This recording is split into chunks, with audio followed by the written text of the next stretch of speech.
প্রিয় দর্শক, অডিও কলের মাধ্যমে আমরা একজন সুন্দরী আপুর সাথে কথা বলবো। আসসালামু আলাইকুম। জি ভাইয়া। আসসালামু আলাইকুম। ওয়ালাইকুম আসসালাম। আসসালামু আলাইকুম। ওয়ালাইকুম আসসালাম। আপু, কি নাম আপনার? আমার নাম সুবর্ণা। বয়স কত? বয়স জি। 19। বিয়ে হয়েছে? হ্যাঁ, বিয়ে হয়েছে। কি করেন আপনি? আমি ভাইয়া বাসা বাড়িতে কাজ করি। দেশের বাড়ি কোথায়? দেশের বাড়ি কুমিল্লা। কুমিল্লা। জি। প্রিয় দর্শক, এই মুহূর্তে আমি যার সাথে কথা বলছি ওনার বাড়ি হচ্ছে কুমিল্লাতে। উনি আসছে প্রতিবেদনে মনের মতো মানুষ পাওয়ার জন্য। এখন কেউ যদি তার সাথে কথা বলতে চান তাহলে আমি আপনাদের শর্টকাটের জন্য স্ক্রিনে নাম্বারটা দিয়ে রাখছি, আপনারা সরাসরি তার সাথে কথা বলতে পারবেন। তারপর শুনতে চাই আপনি কেমন বয়সী চাচ্ছেন? আমি কেমন বয়সে চাইতেছি যে বুড়া হোক আর জোয়ান হোক, তিন বয়সের ছেলে হোক, যে মনের মতন হইবে ওরকম মানুষের চাই, যে পাশে থাকবো, দায়িত্ব নিবে। আচ্ছা, ঠিক আছে। দর্শক যারা শুনতেছেন এই মুহূর্তে যারা যুক্ত আছেন তারা অবশ্যই চ্যানেলটা সাবস্ক্রাইব করে আপনাকে কল দিতে পারবেন এবং যোগাযোগ করার জন্য আমি স্ক্রিনে নাম্বার দিয়ে রাখছি, কল করতে পারেন আপনারা এখনই। ঠিক আছে আপু, শুনতে চাচ্ছি যে শেষমেশ আপনার ঠিকানা কোথায় বলেছিলেন? কুমিল্লা।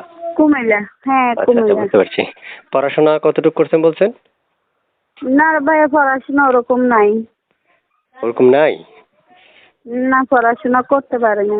আগে বিয়ে শাদী হয়েছে? হ্যাঁ, বিয়ে হয়েছে। আচ্ছা, বিয়ে হয়েছিল?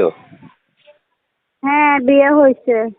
আচ্ছা, বলুন বিয়েটা হয়েছে কেন আসছেন, তারপর একটু বলুন না কি হয়েছিল আপনার, কেন আবার আপনি প্রতিবেদন আসছেন?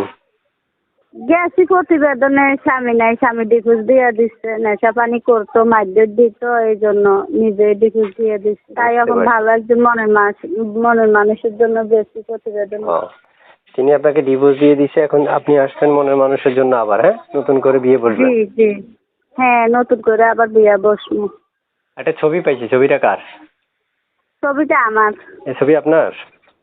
জি। আচ্ছা, ঠিক আছে, আমি দর্শকদেরকে নাম্বার দিয়ে দিচ্ছি, দর্শক ফোন করবে, প্রত্যেকটা কল রিসিভ করে কথা বলবেন, ঠিক আছে? ওকে। আচ্ছা প্রিয় দর্শক, আমরা বিদায় নিব। বিদায় নেওয়ার আগে আপনাদেরকে ধন্যবাদ জানাই, আপনারা ধৈর্য সহকারে এতক্ষণ পুরো ভিডিওটা দেখেছেন। এখন এই কথাগুলো পর্যন্ত কে ভিডিও দেখেছিলেন এবং শেষ প্রান্তে কে কে কথাগুলো শুনেছিলেন তারা অবশ্যই কমেন্ট বক্সে কমেন্ট করবেন। আপনাদের কমেন্টগুলো আমি রিপ্লাই দেওয়ার জন্য অনেকটাই চেষ্টা করব। ঠিক আছে আপু, ভালো থাকেন। আসসালামু আলাইকুম।